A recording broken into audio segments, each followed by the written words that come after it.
चला, या पार्टमध्ये अक्षरमाला या घटकांतर्गत समसंबंध हा प्रश्न प्रकार आपण अभ्यासतोय. त्याच्यातला पहिला प्रश्न बघा. CFI याचा संबंध WT आणि Q शी जोडलाय. जर तुमचे अनुक्रमांक पाठ असतील आणि दुसरी महत्वाची गोष्ट अक्षरमालेमध्ये डावीकडून आणि उजवीकडून समान अनुक्रमांक असलेल्या जोड्या जर तुमच्या पाठ असतील तर तुम्हाला अक्षरमाला अतिशय सोपं जाणार. ठीक. आता C आणि W चा काय संबंध आहे बघा बाळांनो. C डावीकडून तिसरा आहे, W उजवीकडून तिसरा आहे. बरोबर आहे. हा, F आणि T चा क्रमांक तुमच्या लक्षात आला असेल. F 6 आहे तिकडून 6. तसंच I आणि Q सुद्धा. I इकडून 9 आहे, Q तिकडून 9 आहे. बरोबर आहे. मग आता काय करायचंय. D इकडून 4 आहे तर तिकडून 4 कोण रे बाळांनो. कोण. Phi. H इकडून 8 आहे तर तिकडून 8 कोण. R. L इकडून 12 आहे तर तिकडून 12 कोण. बोला. N. शक्य असेल तर ह्या जोड्या पाठच करून ठेवा. विरुद्ध जोड्या आपण पाठ केल्या तर VRN कुठे आहे रे. पर्याय क्रमांक 1 मध्ये आहे. समजलंय. चला पुढे जाऊ. AD. आता एक काम करा. ह्या A ला शेवटी नेला, D ला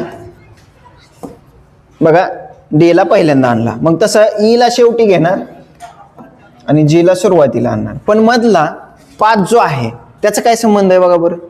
या दोघांची बेरीज आहे. 1 चा अनुक्रमांक 1, D चा 4, 4 आणि 1 5. तसं E चा 5, G चा 7, 7 आणि 5 12. म्हणजे G12E असं उत्तर येणं अपेक्षित आहे. G12E पर्याय क्रमांक 2 हे आपलं ॲक्युरेट उत्तर आहे. चला पुढं. सिंपल आहे बघा.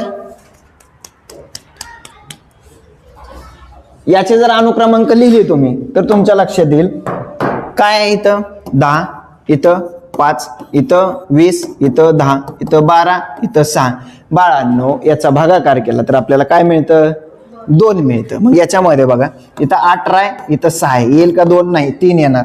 इथं 12 आहे, इथं 24 आहे. 12 दोन्ही 24. पर्याय क्रमांक 2 येणं अपेक्षित आहे. पुढे चेक करू. इथं 7 आहे, इथं 14 आहे. 7 दोन्ही 14. इथं 13 आहे आणि इथं 24 आहे. म्हणजे इथं येत नाही. म्हणजे पर्याय क्रमांक 2 आणि 3 दोन पर्याय निवडायला सांगितले. दुसरा आणि तिसरा ॲक्युरेट येणार. समजलंय. चला पुढं बघा. याचा क्रमांक 13, याचा 15, याचा 17, हे 16, R 18, U 21, N 14, P 16 आणि S 19. चला, या पदाचा या पदाशी काय संबंध आहे बघा. 13 आणि 16 अधिक 3 केलंय, 15 आणि 18 अधिक 3 केलंय, 17 आणि 21 अधिक 4 केलंय. मग अधिक 3 केलंय म्हणजे इथं वजा 3 करावं लागेल. 14 मधून वजा 3 केलं मला मिळतं 11. 11व्या क्रमांकाला कोण आहे. K. ठीक आहे, इथं लिहून ठेवतो मी K. पुढं पुन्हा सुद्धा अधिक 3 केलं म्हणजे वजा 3 करा. 16तून 3 गेले 13. 13ला कोण. M, ज्याला सगळे घाबरतात. बर, पुढं 17 आणि 21 मध्ये कितीचा फरक आहे. 4. म्हणजे वजा 4 करा. किती येणार. 15. 15ला कोण. KMO पर्यायामध्ये आहे का बघा. आहे. पर्याय क्रमांक 2 हे आपलं बरोबर उत्तर आहे. समजलंय. चला पुढं बघा.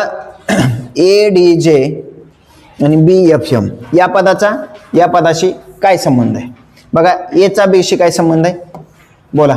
अधिक 1 केलंय. D चा F शी काय संबंध आहे. अधिक 2 केलंय. आणि J चा M शी काय संबंध आहे. अधिक 3 केलंय. सिंपल सांगतो.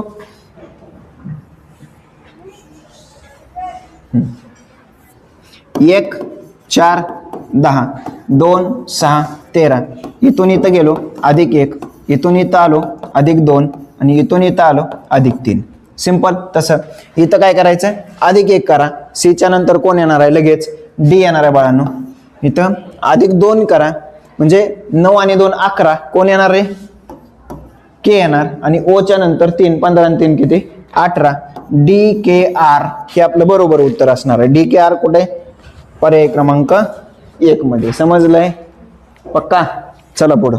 या प्रश्नामध्ये W, Phi आणि U त्याचा संबंध N शी जोडलाय.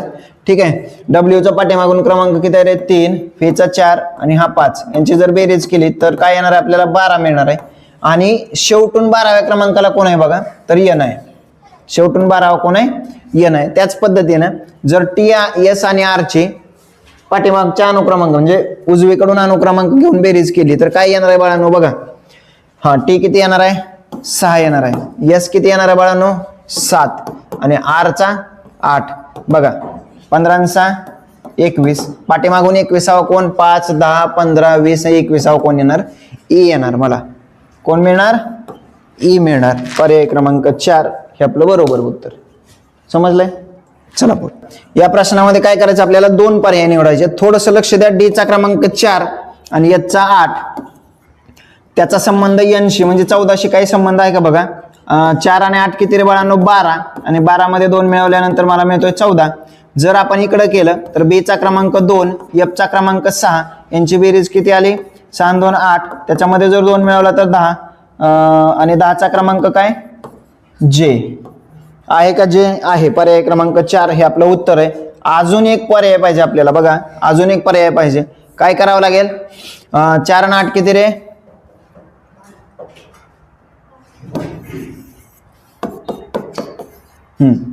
4 आणि 8 किती 12. 12चा आणि यांचा काय संबंध आहे तर अक्षरमाला बघा 5 10 11 आणि 12 म्हणजे उजवीकडून 12व्या क्रमांकाला कोण आहे एन आहे. सेम तसं बी 2 एफ 6 6 आणि 2 8 उजवीकडून 8व्या स्थानी कोण आहे बाळांनो आर.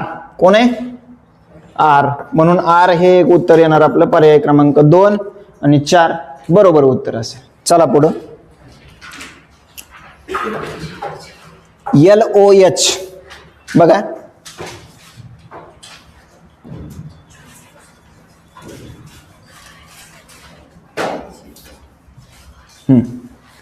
बोला 12 15 8 16 13 20 9 20 आणि 10. चला 12चा 16 झाला अधिक 4 केला. 15चा 13 झाला वजा 2 केला आणि 8चा 20 झाला अधिक 12 केला. बर मग 9 आणि 4 किती रे 9 आणि 4 13. 13ला कोण आहे यम आहे. सुरुवातीला यम कुठंच नाही म्हणजे तो तर्क लागत नाही. मग आता दुसरा काय तर्क लावायचा बघा. चला बघा 12 आणि 15 मध्ये अधिक 3 केला आणि 15 आणि 8 मध्ये वजा 7 केला. सिंपल आहे. पुढे चला इथं बघा 16 आणि 3 मध्ये काय केलंय वजा 3 केलंय आणि 13 आणि 20 मध्ये अधिक 7 केलंय. ओके बर पुढे बघू 9 आणि 20 मध्ये काय केलंय अधिक 11 आणि 20 आणि 10 मध्ये वजा 10 केलंय. आता पुढे आपल्याला काय करायचं याच्या उलट म्हणजे काय करणार तुम्ही वजा 11 अधिक 10 करणार. जर पर्याय क्रमांक 1 मध्ये बघा 18 19 आणि 8 इथं तर काय दिसणार नाही म्हणजे वजा 11 होत नाही. इथं 19 8 आणि 18 इथं जर 19 मधून 8 गेले बघा किती राहतात वजा 11 करावे लागतात. बर आणि इकडं अधिक 10 बरोबर आहे. 8 अधिक 10 18 म्हणजे पर्याय क्रमांक 2 हे आपलं बरोबर उत्तर असेल. समजलंय. चला पुढं चला बघा या प्रश्नामध्ये ए चा क्रमांक 1 ई चा 5 आणि त्याचा संबंध जोडलाय 92शी. समोरून जर क्रमांक घेतले त्याचा काही संबंध लागत नाही. मग आपण काय काम करू एचा पाठीमागून क्रमांक काय आहे 25 आणि ईचा काय रे बाळांनो 21. 25 आणि 21 यांची बेरीज काय येणार आहे मला 46. 46 आणि 92चा संबंध येईल का येतो. 46 दोन्ही 92 येतो. सेम तसं एफचा पाठीमागून क्रमांक काय असणार आहे रे बाळांनो बोला बोला बोला 20 असणार आहे आणि जेचा पाठीमागून क्रमांक 16. 20 आणि 16 किती रे 36. 36 गुणिले 2 किती 72 येणं अपेक्षित आहे. 72 उत्तर येणं अपेक्षित आहे. पर्याय क्रमांक 1 हे उत्तर येईल. समजलंय.